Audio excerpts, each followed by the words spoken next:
IVM.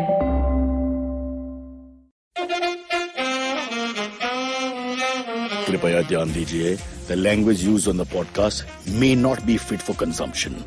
We warn you, tread carefully. But listen yaar, don't be so conservative. Alright, live 10 o'clock. Yup, it is 10 o'clock. I checked. This time fully on time, aka old Air India moment for us. Air India, if you want to come on board as a sponsor, that's great. Before I bring in Abir Kapoor, I'll quickly rant for a second about something that happened yesterday, which is India showed what we call testicular fight. A fight through testicles. For me, I don't want to keep putting down T20 and acting like this Brahmin who's always looking down on other forms and, sounding like those elders in the house, which I've become. But I'll just say one thing. When you see attritional batting in a cricket match, and this is for cricket lovers who consider themselves cricket lovers, when you see back to the wall fighting, a real sense of character. 40 odd overs, one guy's got a hamstring pull, the other guy has got 4 centuries on docile wickets, but he's not really a batsman. The two of them, Ashwin and Hanuma Vihari, I bow to you, and from today I have called myself Hanuma Ashwin. By the way, the N is silent. It's more Hanuma. This is Telugu style, more than Hanuman, North style. So let's just get that clear. Show respect, get the name right, everything else. Fabulous. I think with all the bad news, whether the vaccine is there or not, the corruption charges will never go from all states as well as centre. Let's just for a second look at a holy moment in India's... this is Australia. This is the place where you never win. We just about won in the 2 years back, and now, to actually stand there and save a test match, 160 odd balls for 10 odd runs.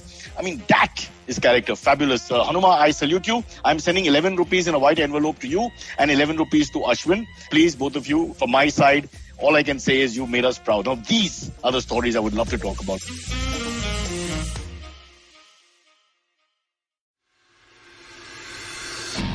If you love cricket, listen up.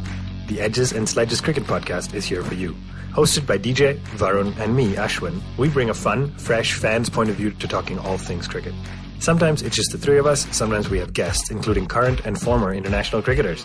For new episodes every week, check out the Edges and Sledges Cricket Podcast on the IVM app, website, or wherever you get your podcasts. Speaking of storyteller, we've got a man who I'd like to introduce as everything, because he's got too much talent to appear on this podcast, so I apologize for putting him on. Not that the other guests have been bad, but this is really raising the bar, so I don't know who we'll get tomorrow. It makes no sense. He's from the Azim Premji University alumni, and that's the least interesting part of him. Of course, if Azim wants to sponsor the show, we'll change that.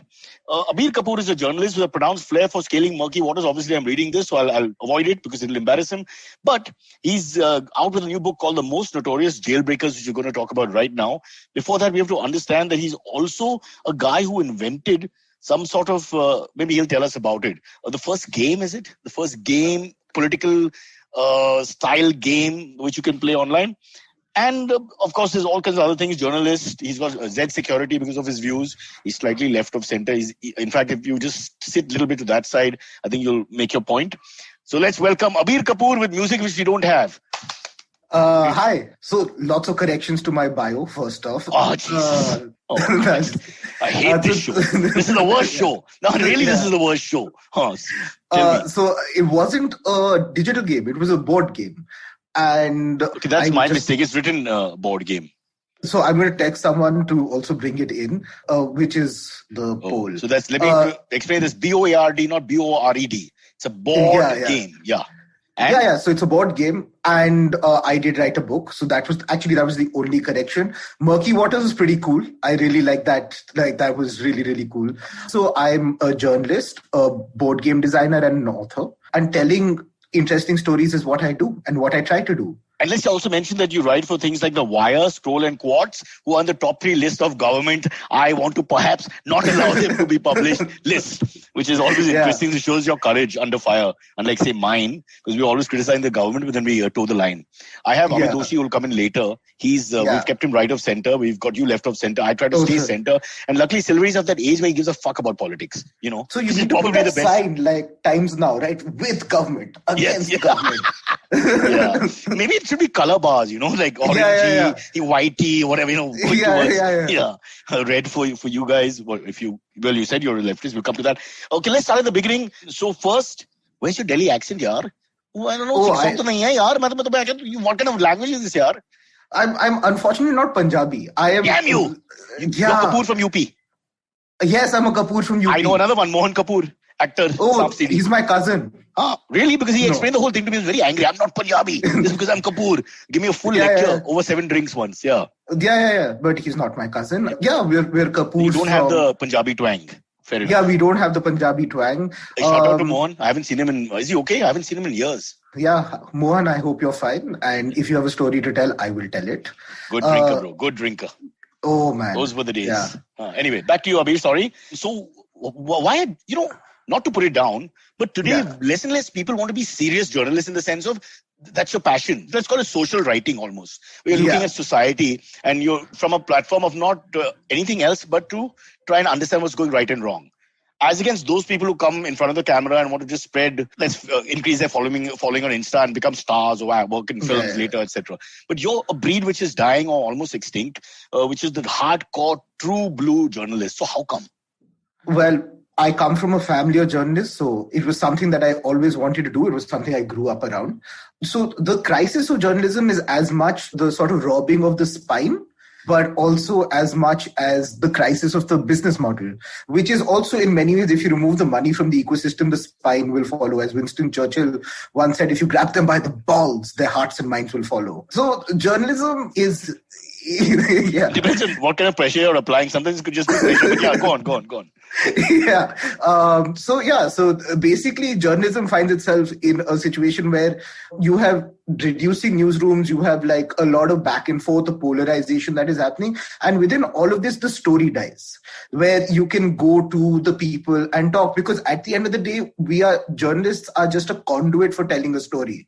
We should not have no bias. We should have a little bit bias in the sense of what stories you choose to tell, but the social purpose of the journalist is absolutely necessary. So mistake I made, fundamentally, ye meri galti hai, ki I read a lot of fantastical books as a child. I read lots of the good guy wins.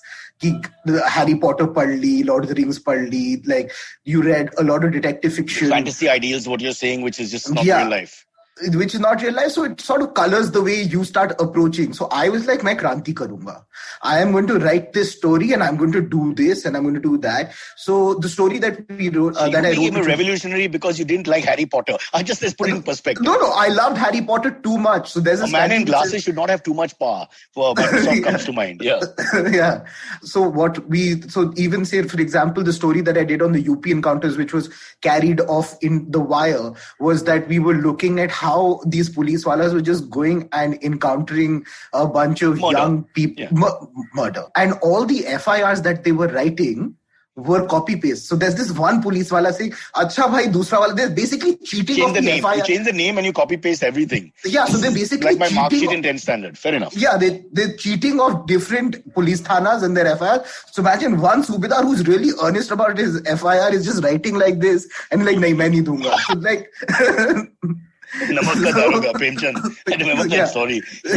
You're one guy against the system. Oh, that's hilarious, really. Yeah. So that was something. Then we looked at rioting. So the government of India so it's really interesting how definitions come up, right? Like the government of India will suddenly build up this new definition of agrarian riots. Kal nahi tha, aaj hai. So now you want to acquire land and the government of India has suddenly made farmers, and you've created a legal principle to allow firing on farmers. So Section 144, firing is happening and you have a 9,000% increase. So this is spin doctoring law. This is spin doctoring law. And that shows in the NCRB. This is also not just a BJP thing. This has been going on for years in our society about how you take the law and make it yours, in a sense. The British were excellent at it. So we were taught well. We were taught very well. We learned English very well. We learned spin doctoring very well, and a disregard for the rule of law. And bureaucracy. Top class. We are now the top bureaucracy. Yeah.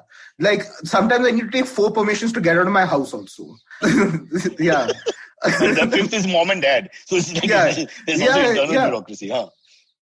So what this sort of instilled in me is this like great flair for democracy. I think it is the greatest thing. Like as someone said, we gave them verandas, they gave us democracy. And we give them pajamas too. So we're a democracy and It's technically just a small segue because Seru Savansha, known to history scientists, the great, brought in the pajama and the trouser. I just want my ancestors to get the right, Absolutely. Just a second, give Iran, because Iran is such a great civilization, people don't know. They think of Iran as this, this right-wing, crazy Islamic state, which it's not. It isn't. For another day. No, Shami kebab, pulao, biryani, There you go. halim. Like if we didn't have Persian influence in India, we would be eating bengan, tori and tinda. Oh my God. For Right. this alone, you should be knighted by the Queen. Yeah, I Whoever know. follows the Queen, because that's Or the another... Shah of Iran. Poor fellow. Yeah. The line has been cancelled. They all kept the surname Pelvi, so as did we.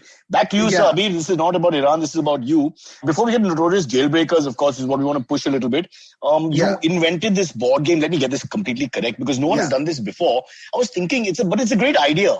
Because you've got your monopolies and you've got your whatever, which also have a certain, tenet, looking at a certain culture, money, business, etc., commerce. And for kids, it really builds. A simple game like Monopoly or Trivial Pursuit helps the mind. So how come nobody thought of this, firstly? And secondly, explain the game, please. So this is the game. This is... I walk around with this poster wherever I go. What I'm saying is that this was a game that we decided, again, through the journalistic method. What we realized that we are upcoming to perhaps one of the most important elections in 2019. I basically had these chits of paper in which I wanted to build a game, and I was running around from political foundation to political foundation, and I was entrusted by something called the Frederick Naumann Foundation for Freedom to build a board game on the Indian elections. So what we did was we built this entire experience where you have the muddas of all the constituencies that we looked at. You have all the policies, manifesto, positions of all political parties. Including regional. Including regional. So you have the issues. So we looked at parliament questions. Then you have the solutions, which is the manifesto positions of each political party. And then you have your campaign card. So you can call a WhatsApp uncle. You can spread fake news. Sorry to interrupt, I just thought of something. The first people who should play the game are the members of parliament, because they have no idea what the manifestos are, and they have no idea about the history of their own parties.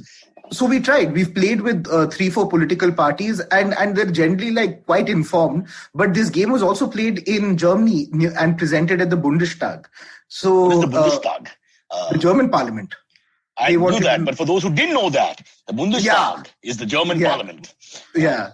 Can you say it in German just to prove that we're speaking the truth? Yeah, so we built this game, we played, we traveled around the country. We played with about 7,500 people last year. Then the coronavirus pandemic happened and we were all at home. And then we learned so much about democracy. So I can tell you... How do you win? Sorry, how do you win? You the knowledge factor? Whoever gets some tallies correctly? The one who gets the largest number of seats. You lose friends. We were playing You're trading? Wow. Yeah. So you can trade people. It's a true representation. So we were playing at that Somaiya College in Bombay, right. and one kid just suddenly says "Ab main janta hu ki parliament mein jute chappal kyun chalte hain?" Right. So that is the game. And so we've been playing. We're going to, once the lockdown lifts, we're playing again. We're building more games.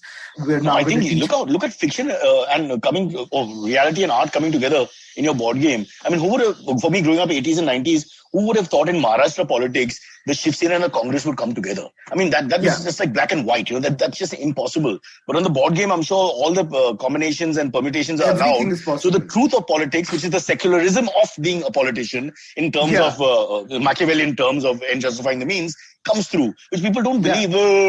But when you actually see it, we have so many examples which are just ridiculous. Yeah. No, but also what is very interesting about Parliament is that these guys fight in Parliament in the day, but go for drinks at night.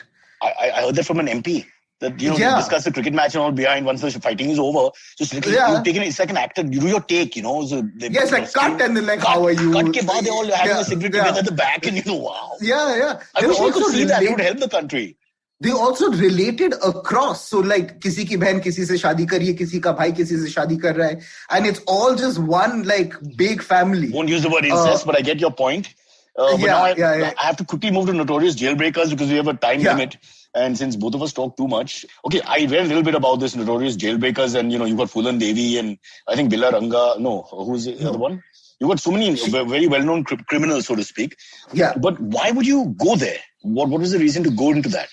So one part of me, yes, I do love crime. Or do we all like crime? Is it just truth? So my thesis back in Azim Premji was also on the Indian detective. So I looked at detective fiction in India and how it emerged in the colonial period. The Indian detective includes the world's most famous Indian detective, Mr. Arnab Goswami? Oh, I thought... Special mention. No, he's not a detective. Go on. Yeah. So Feluda or Bomkesh was... Bomkesh Bakshi, yeah. Yeah. So just looking at that. And then like my love for crime is continued. Like say, for example, even like dacoits or bandits in during colonial period would go into provinces and be hailed as criminals, and they would jump back to non-British controlled territory and be hailed as heroes. So there was something there. So I was always looking at it, and then I encountered the first chapter, the most interesting character I have ever met in my life, or not met, but written about, is this gentleman called Daniel Haley Walcott. He's chapter 1 of the book. And so this is a gentleman who flies to India in 1962 on a contract with Air India, is traveling around making friends with chief ministers. At some point, a chief minister leaves his car light open for him to do some smuggling. He is just traveling. Smuggling drugs or weapons? Weapons, shotguns. Because they used to go hunting together, and he would procure shotguns from things. So he gets caught in Delhi with shotgun cartridges, and he gets sent to Tihar, where he goes on trial for 3 months. Where was the chief minister influence that he had? Wherever couldn't help him. Odisha, so it was too far away to help him. It was too far away. And what sort of happens is eventually he gets put in jail, he gets put on trial, and India is heading towards the war with China. And he tells India that I have 2 planes, use them to fight China, but let me go. But then he's put in jail, and then he again somehow manages to convince the government of India that he's the only one who can look after his plane. So every day for 2 weeks, he puts a little bit of oil, gets into the flight on the 14th day, and then flies off with some Subedar running after him. And flies off. And then takes a chakkar of Tihar, where he drops cookies, cigarettes, chocolate cakes for all his friends. Oh, sweet. And then flies to Karachi, lands and holds a press conference on the bureaucratic problems of India. Excellent. What a smart guy. What a great guy. Yeah. Wow. You unearthed some gems, I can tell you. So then he obviously escapes. From there, he's a free bird with his plane. No, then he comes back to smuggle in India, and 4 years later gets arrested again. And spends like 4 years in a minimum security prison, and is like women. So he has the typical British bungalow basically for 4 years, and then goes back. The White Sahib goes back home happy, with 3 children somewhere in Himachal or UP. And then buys a ranch in the US and says that he was working for the CIA. Wow. So he's a character. So if anyone is listening, I really want to write this script. So I love it already. I think it's fabulous. Yeah. It's almost like we belong culturally. There's a parallel between us and him, because I don't use the word jugaad because it's a wrong word actually. It's more romance. It's the romance of creativity that is being exploited. But he was like, there was an effigy of his burnt in Beirut because he was flying from Karachi to Israel to meet a girlfriend, and he saw military installations, clicked photographs, lands in Israel, gives it to them, and so then they bombed those. Yeah. So he went to meet his bomb and then release bombs on poor Lebanon. All right. Which, by the way, is the most peaceful part of, ironically, right now of the Middle East. Okay, Abir, we'll get into a little bit more once we get the boys in, but we have to take a quick break. Lots to talk about, and I also want to start a little panga between you and my good friend Amit Doshi, who's also very rigid in his logic in a nice way. So let's bring in to meet Abir our 2 friends, Amit and Silvery, but after this short break. Hello, everybody. Welcome to another great week on the IVM Podcast Network. If you're not following us on social media, please do. We're IVM Podcast on Twitter, Facebook, and Instagram. So everybody, please do help us out with our survey. If you haven't filled it out yet, it's on ivmpodcast.com/survey. This survey is really helpful for us. And, fill out the survey completely, and we'll put you into a lucky draw, and we will send you some IVM swag. And what a great week of episodes we had, and what an eventful week we had. Let me run through some of the episode highlights really quickly. On Paisa Vaisa, Samir Nair of Applause Entertainment was on to discuss the web series Scam 1992. Great conversation with Anupam was had. Do check that out. Bhavish Sumaya of Hasbro was on Advertising is Dead. On Positively Unlimited, Chetna is starting a new series from A to Z. This week, Align. do check that out. And on GabyCD, Farhad and Sunetra asked the question, what if they were straight? Interesting conversation. Definitely do check that out. I think you'll enjoy that. And one piece of news for you guys. Cyrus Says is now live on YouTube every weekday at 10 a.m. If you go to our IVM Podcast YouTube channel, you'll be able to catch us over there. And stay tuned for a lot more video content coming out in the next couple of weeks. And with that, let me get you back to your show. Follow me at Instagram and Twitter on Bored Brocha. I'm so bored, I need your help. I need your love. I need your touch. Okay, just follow me. What was the name of the person you were talking about? Walcott. Walcott. Daniel Haley Walcott. Daniel Haley Walcott. Wow. So after all of this, in 2001, he is in LA and gets shot in a cocaine deal gone wrong at the age of like 80. Wow. Right? Oh my God. That's karma, that's karma. Yeah. And there's this LA Times journalist called Joe Mozingo, who's the local stringer, and he does like Old Man Shot Dead, chota sa article. And then 2 weeks later, they have a center spread in the bloody LA Times on will the real Daniel Haley Walcott Jr. please stand up? And they've traced his entire life. He truly worthy of that. Very interesting stuff. All right, are we back? Yeah, we're back. I think we're back. We're going. We're live. We are live. I'm just trying to figure out formally whether we're back or not. But just to quickly get some perspective on this whole thing. So this guy is actually he's like a global entrepreneur. In a sense. Yeah. Starts with India, but he's gone everywhere. I mean, you're talking about Israel, Pakistan, Lebanon, US in the end. So he's just all over the globe. But he wasn't alone. There was an entire breed of people. So they were called the Buccaneers. So in another chapter in this book, you see a guy called Sidney Cotton, who was a British fighter pilot who invented reconnaissance, by the way, of using planes to look at things. Flying from Karachi to provide the erstwhile state of Hyderabad weapons, food, all of that. So you had this entire breed of these pilots who had their own planes who were working in different parts. When was this? What time frame? What time period was this? So post-independence.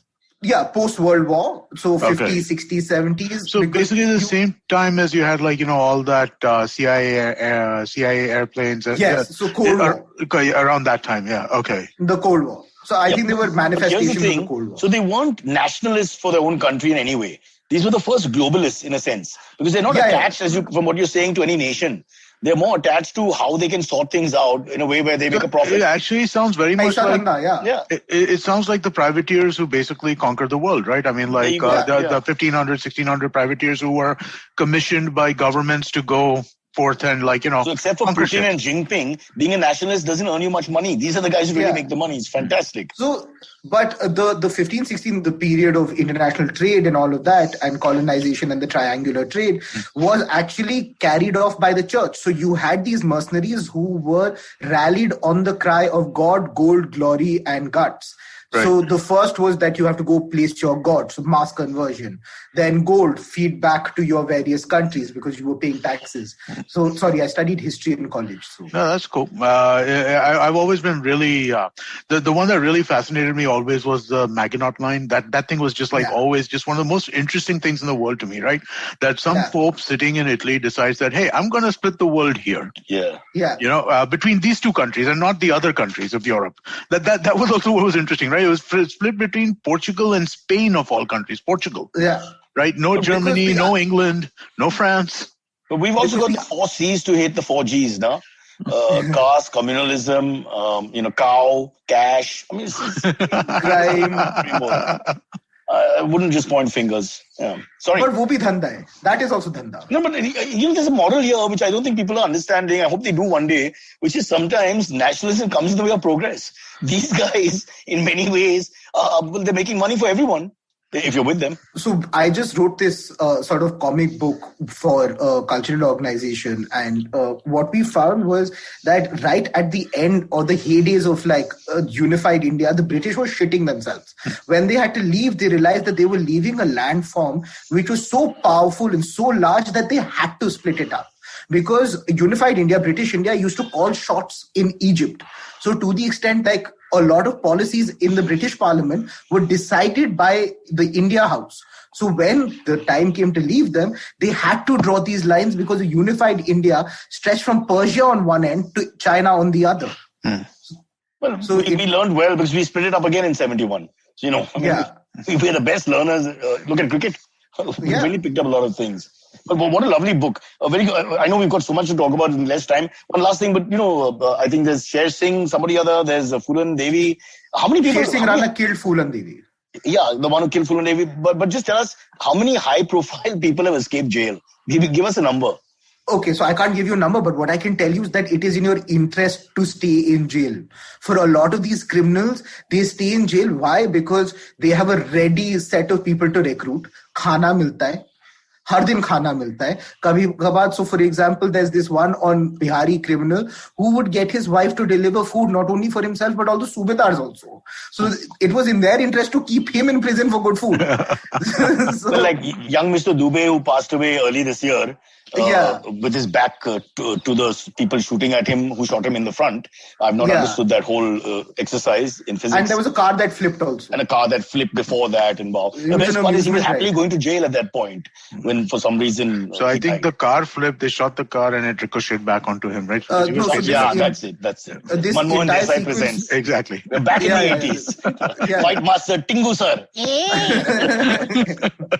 Okay, let's get on with it. Abhi, you're a fascinating man. We must have 4 hours to talk to you because every subject will be much longer than what we've given you. But in the interest of this show, which I call the most stupid show ever, young Silvery will take us through some topics of the day. Yes, this one's quite interesting. Very Mumbai-centric and South Bombay-centric. Muchhad Panwala, the famous Muchhad Panwala, has been arrested by the NCB in a drug-related case. So basically what happened was that some random person by the name of Karan Nanjiani got arrested. He's a British national who was arrested in Bombay. Nanjiani, the famous comedian. In possession. From America, of Pakistan. That's Kumail. Kumail, but Nanjiani must be the first cousin. Come on, what the hell? Yeah, you can track it all the way back to the US. Yeah, that's possible. Okay, just one thing I want to mention. I know Abir is a Delhi boy, but I think Amit will understand. Muchhad Panwala was to us what Ramakant Achrekar was to Sachin Tendulkar. He was like a coach, philosopher, guide. Because every weekend, Amit Doshi, Cyrus Bush, our types, our gangs, we would hang around, looking for ladies to look at and chew up on. Not just us. You look at Ambani's and big family members, industrialists, etc. The works. It was everybody. I mean, you go there and you'd go hang out for 30 minutes and there'd be 50, 100 cars. Delhi was a mess after 9, and it was horrible. I remember that I used to come back from work and it was if you don't want to stop for pan, you come from Pedder Road. You don't come from Rich Candy. Really? So he was an icon, and it's a bit sad that the icon had to, but I guess we're never happy with what we have. We need the next thing. So let's go to our expert, Abir Kapoor, who tells us in Delhi there's a much easier option for drugs through panwalas. And what is that? It's called Bhola Ka Gola. So it's like candy. So you get it in a candy thing. There's a Sadhu Baba who looks at you like this while you open it. And so you feel enlightened. He's saying, boy, trip. Mm-hmm. Exact words you're quoting? Huh? Rape. And you mix it in your milk, you pop it neat, and then for the next couple of hours. And best part of all this is cost to company is 10 rupees. 10 rupees. So Muchhad, business will die very quickly. He doesn't up his ante. Post-inflation, yeah. No, it's just another example of the nonsensical nature of our narcotics laws, right? I mean, bhang is available all over the place, across the country legally. This is just another example of that. I mean, you can't go to Kumbh Mela and say, okay, listen, let's follow the law on this one. No, the NCB has to go to the Kumbh Mela next. Yeah, it looks like it. But let's get Amit in, because I think as a bigger eater of pan than I'm a cheapskate. I wasn't much of a pan eater either. I mean, I wasn't never. Yeah, but we were there because the groups wanted to go there. The groups wanted to go there, yeah. Always there. And I used to smoke back then, right? So I mean, that was the place where I'd get my cigarettes from. So it was a place that you'd go, right? It was a social thing. It became a point. A scandal point. It became another point. Exactly, yeah. But what do you think? Didn't they do well enough? I know they split the two brothers, etc., and had a fight or whatever. More than two. There are 4 of them now, no? 4 of them. Oh God. Yeah. breeding with rabbits. But there's sons and then grandsons, right? That's the thing now. They have Now sons. you're eating us. Watch your mouth. No, there are tons of them right We now. know the original. There are tons of them all around there, right? So there Millions of muchards. But I mean, dude, it's not particularly surprising. I mean, but at the same time, it's disappointing that. But the NCB is also arresting people left, right, and center, not always with very corroborative sort of proof. Right. Is it possible that they are not really? All things are possible, but I doubt it. You don't want to go on a. It seems unlikely that it seems unlikely that they would do this without some sort of proof. The question isn't whether or not they're finding proof or not, right? Because I think in India today, enough marijuana consumption exists that proof is not going to be difficult to find for this kind of thing just generally. But I think the question is this a law that should be enforced the way it's being enforced? Or should there be a change around that? I think that's the critical thing here. But if we're talking only about marijuana, we're exciting young Silvery. The moment you mention these kind of things, suddenly his eyebrows go up a la Rohit Roy. Go on. Let's not say that. My mother is watching the stream. She already commented. So. Oh boy. Okay, then drink Bonvita and get a strong body. Yeah. That is what Cyrus says. What is really interesting about this NCB thing is that first they tried to tarnish Bollywood, now they're trying to tarnish Panwalas. Who next? What occupation goes next? That's all over the board, right? Yeah. They could pick whatever occupation they want. Is that the leftist in Abir who looks at it as a lobby and says, how dare you hurt my poor struggling Panwala? Yeah, the Rediwalas, we must unionize at any given point. No, but they can figure out whoever they want to, right? I mean, whatever body they want to target, they can target because, again, consumption is widespread. Consumption of marijuana in India is not like a small thing. It's widespread. It's also promoted by the Ayush Ministry. The Ayush Ministry is now incentivizing people to grow it because it is so essential. So you have large tracts of land which will now start growing marijuana for Ayush Ministry consumption. So now you can sell CBD oil. But Ayush Ministry, it's health reasons. So technically, we're not still going to pleasure. So that's a grey area. Is it for everything? And the government of India has, in the UN, there was, correct me if I'm wrong, but there was some UN thing that was saying that, and then that we must look at legalizing marijuana. And the government of India raised its hand saying, hum karenge. And just last our problem at that UN convention is the pronouncing marijuana. First, we have to get that right, and then only we can legalize it. Everybody else is going, Indian guy. So we have to be careful of that. What Abir is talking about is last month they had a vote in the UN about. See how he knows this. Amit, see how he knows this. I read about it. My mother's watching. Call your mother here. All this poor guys talking about criminals who escaped prison and this and that and the entire thesis on the world and globalization, and you did not say anything. We mentioned marijuana and you sprung to life. I'm just concerned about Muchhad Panwala. I'm like, what will he do, poor guy? You've never even come to Beach Candy. Oh, you were born in Beach Candy. No, I wasn't. But I lived in townside, and my school was in Beach Candy. So you went to the same school as I did, which was right there. Greenlawns. Yeah, but exactly. Greenlawns is right there. You went to Muchhad or no? Must have, no? I mean, I did a few times, of course. Yeah. So you've eaten pan from it? It wasn't. Of course, yeah. Oh, so was there anything funny about the pan you ate from Muchhad? Yeah. Okay, we're ostracizing people. This is geographic racism. Abir is somewhere in Delhi. They're talking about Bola Ka Gola at 10 bucks, which no upmarket South Mumbai type is going to look at, or Delhi for that matter. But we get lots of bhang that comes in during Holi. So you have Holi, which is an entire festival that celebrates marijuana consumption. Mm-hmm. Oh, you have to end it with that. Otherwise, it's cancelled. It's disqualified. Yeah. NCB everywhere. It was pretty open when I was young and we used to roam the streets, at least in Mumbai. I'm not sure about Delhi. But it was very open. Everybody was drinking and all and walking around with things in their hands, including like rich people, poor people, the works. Yeah. In Delhi University, you used to dig a bloody hole, put like thandai in it and bhang, so you could jump into this like well of bhang. To swim. That doesn't sound very sanitary. Hygienic. Yeah. It's all pre-corona. It doesn't happen anymore. The mass bathing will take a long time to come back. Come, let's move to another story. Not mass bathing, it'll be now mask bathing. Mask bathing. Only you can take your pants off but keep the mask on. Can we squeeze in a topic or two? Yeah. Let's go one more. This one's again quite dicey. This is GoAir recently sacked a senior pilot of theirs for just one offensive tweet. The offensive tweet was, the pilot said, he didn't even mention who he's talking about. He mentioned PM is an idiot. Now, I know I will get backlash because you will say that I am probably the same, but I don't care. I am no one. PM is an idiot. and period. Basically, that was basically essentially the tweet. And immediately after that, GoAir fired him, saying that this goes against our company policies and our employees have to follow our rules on social media as well. This is a grey area because when you're on Sydney cricket ground and for Australians say brown dog go home, etc., we say okay, racism, draw the line. But PM is an idiot.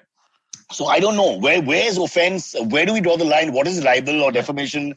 I mean, it's a very difficult thing. I don't know how you can actually judge this. Also, he didn't even mention what PM is talking about. No, he's obviously I also talking know about how you can judge it. Now, Silvery, stop taking the bhang now before the show. Come on. No, is he but really I going to know go to how you VP can saying judge no? Yeah. So Sorry. we are guaranteed FOE by the constitution. You can say whatever you want to say. FOE is freedom of expression for these two. Huh? Yeah. And what the problem here, which we're not addressing as a people, is that our leadership, our politicians have become an occupied god status. And also gods have occupied some other politician status because neither can you say anything about politicians, nor can you say anything about gods. Or historical figures. Historical figures. Because clearly jail, and no one really wants to be There are jailed. very few actual cows in our holy cows. That's the point we're trying to make here. Abir, I would disagree with you here, right? Because what has happened to Munawar, right, in Indore, that's unforgivable. That's absolutely ridiculous. In this case, there has been no government action. This is private enterprise taking action against their employee. They're doing it to keep the government happy. But whatever that is, to cover their ass. It's like you sacking Silvery because he made a comment, anti-national comment, and you're worried about your outfit. It's a logistical and practical point. Freedom of expression is a protection from government action. It is not a protection from consequences. You say something, and listen, I don't think that GoAir or Indigo or whoever it was should sack this guy because it's a benign tweet in my opinion. Deny the correlation between sacking the guy and fear of the government. I am not denying it. Property to be applied here. I'm not denying it. Sacked him. I am not denying it. But what is your recourse? But if you legitimize this, you're creating precedents for other such situations to happen. Also, what is abuse? But who is legitimizing who? Legitimizing it from who? But companies are doing this anyway. This is too far. I as an employee have the redressal right. I can go. So I can go to the labor tribunal and be like, I was unfairly sacked. Yeah. But if enough companies... But abuse, freedom of expression, isn't there a clause that you can't abuse? Personal abuse is tantamount to offensive action. No, libel, freedom of expression, libel is different. So you're just open to libel is what you're saying. That's it. In this case, he can be sacked. He can be sacked by his employer.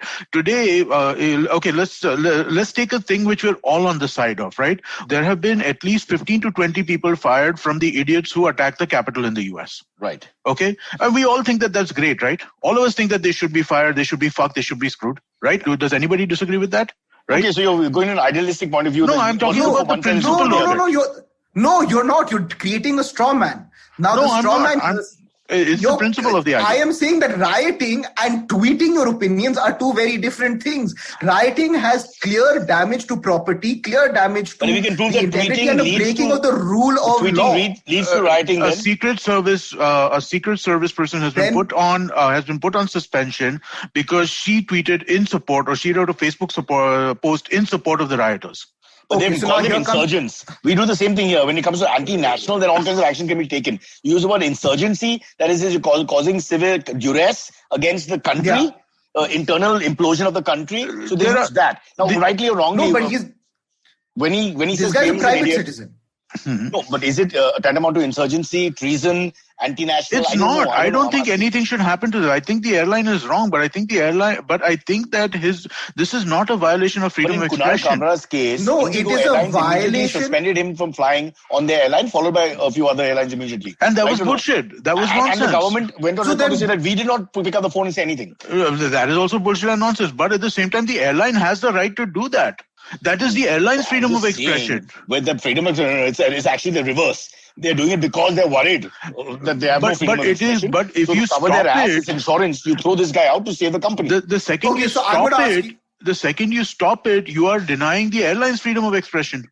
You are denying the freedom of expression but as an intelligent person, so are we going to just play with the law and just accept it as it is, or we can say that it's a nonsensical step, but what I think is he shouldn't lose his job on a small tweet or comment. But then who is which to is say slightly that? abusive, but he could have apologized for it if that's what the Okay, so what I'm saying is that Cyrus asked me right at the beginning that being a journalist in this time and covering the stories that people do, why is it scary? Because you know that there is there is a direct consequence of what you can write, what you can say, what you can do. This is in contravention to the freedom of expression that our constitution guarantees us. You have journalists, comedians, everyone in jail, and that creates the ground for someone like him tweeting and being cancelled, and he's losing his job. So you have to be consistent about protecting everyone equally.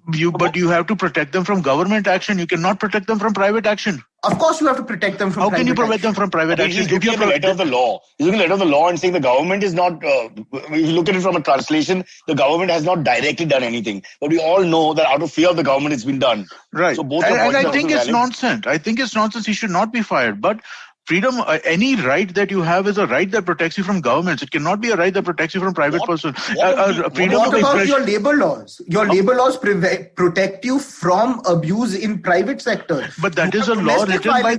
But that laws mediate not only between individuals and government. The government imposes laws. Laws and rights are different. What if he was just a bad pilot?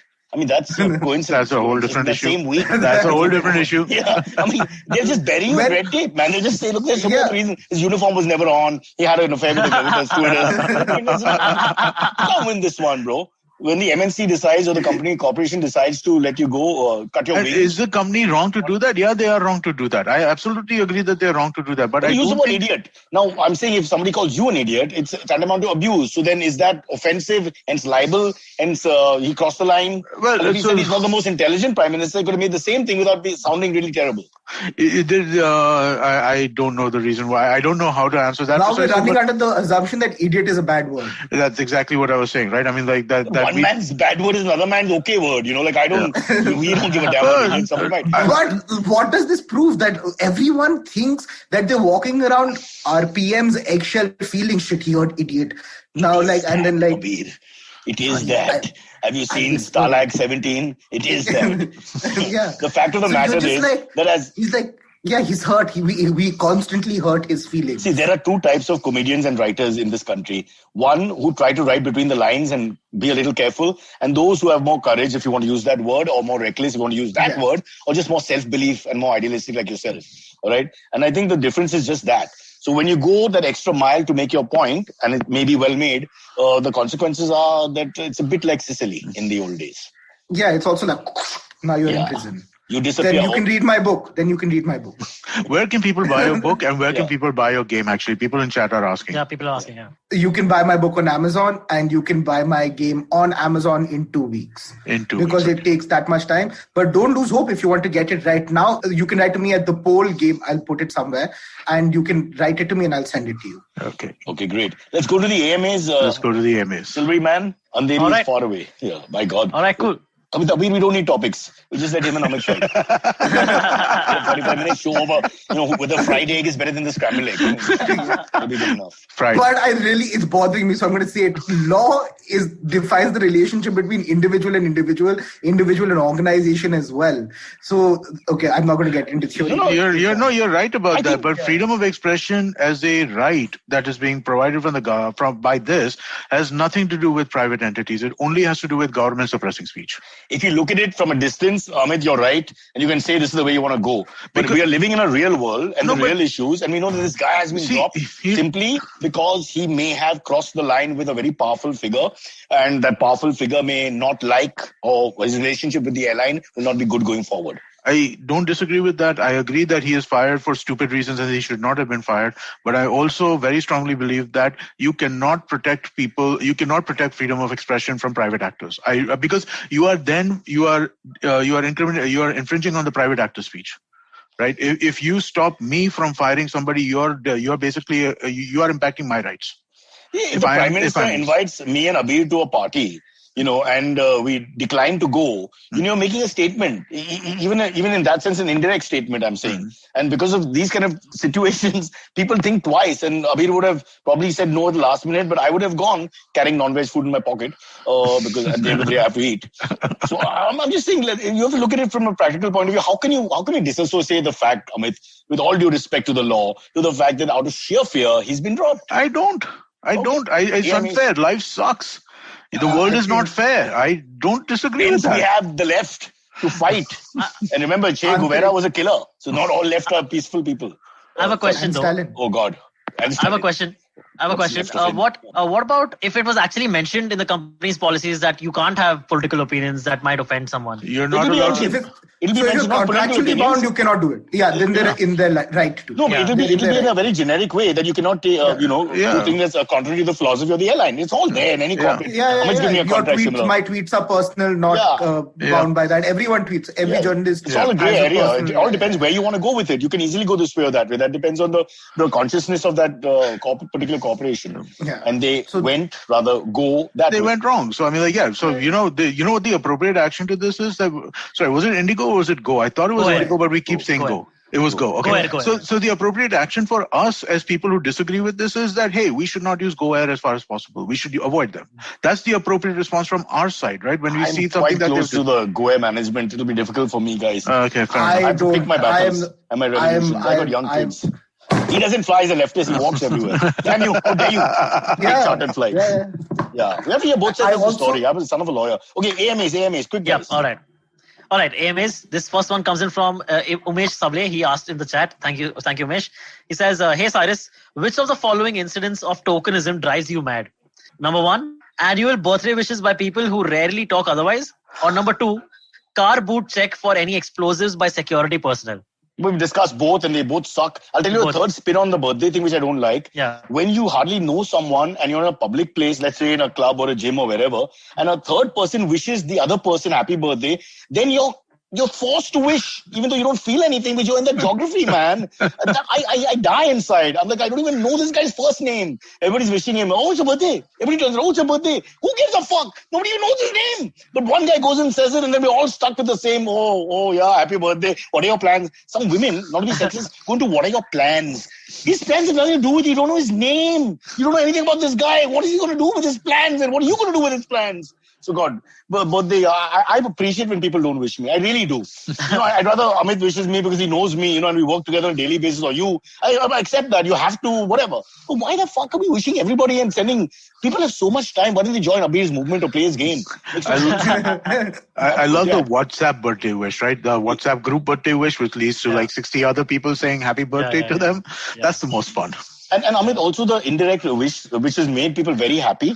So now they're going to send you these Happy Diwali, Happy New Year things without your name attached to it.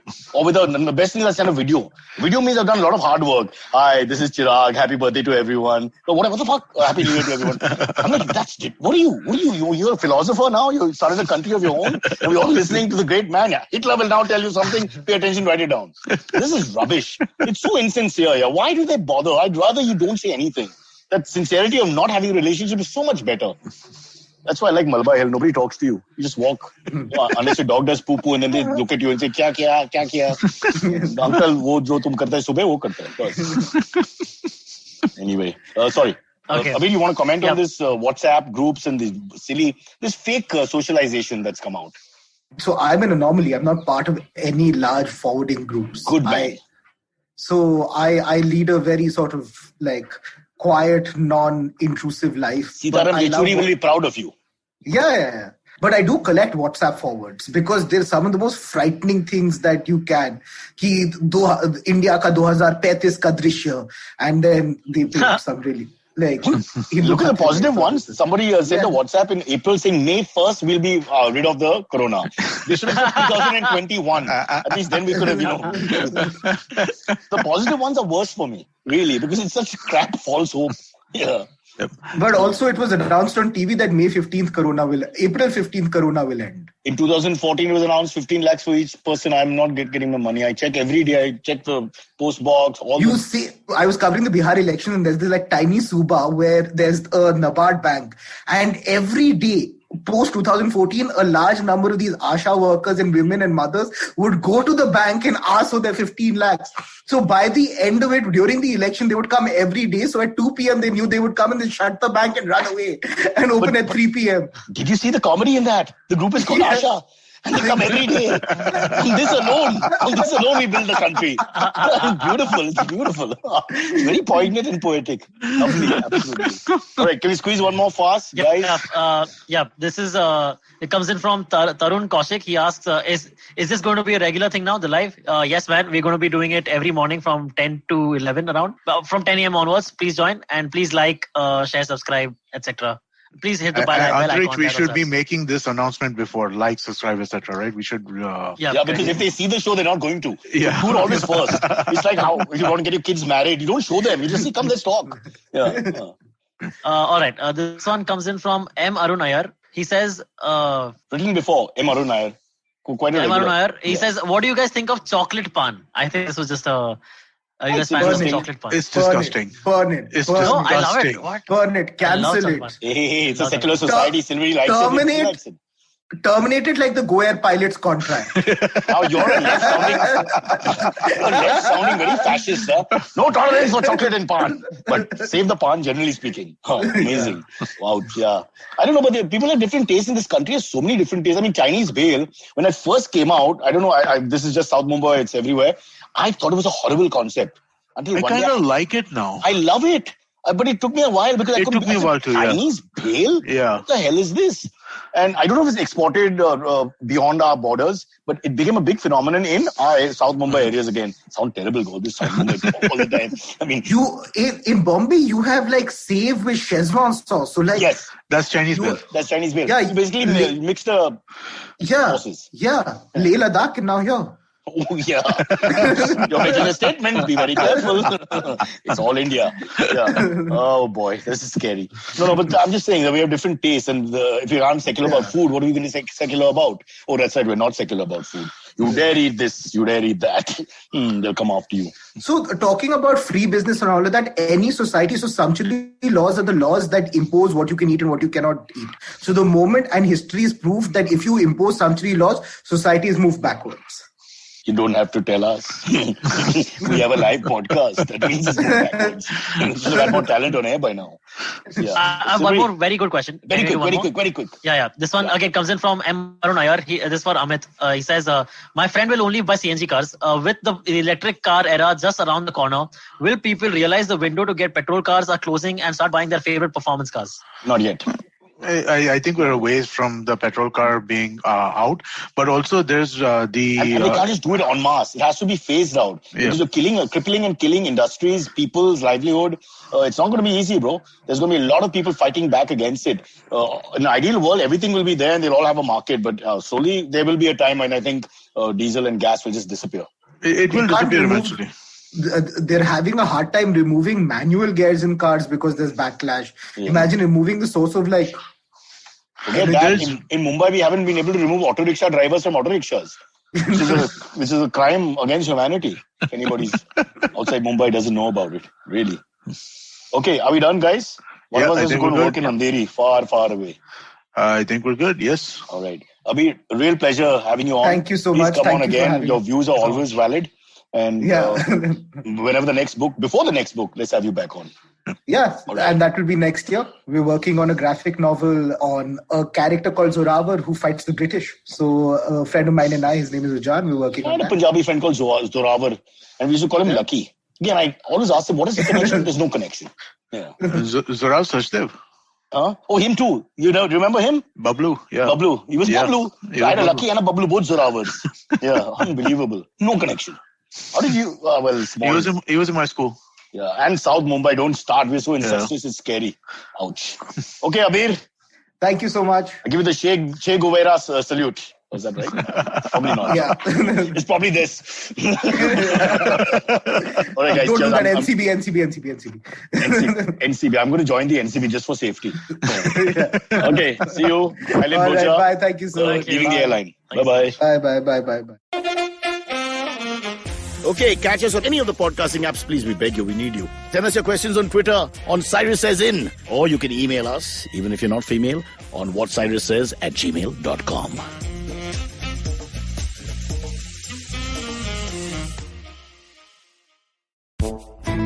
पेश खिदमत है आपकी शान में हमारे अंजुमन से.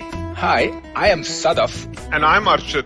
खाने का इतिहास इकोनॉमिक्स, पॉलिसी, साइकोलॉजी सब है मेन्यू पे। Only on the Nankali podcast every Wednesday सिर्फ IVM पॉडकास्ट ऐप या वेबसाइट पर या फिर जहां से भी आप अपने पॉडकास्ट सुनते हो।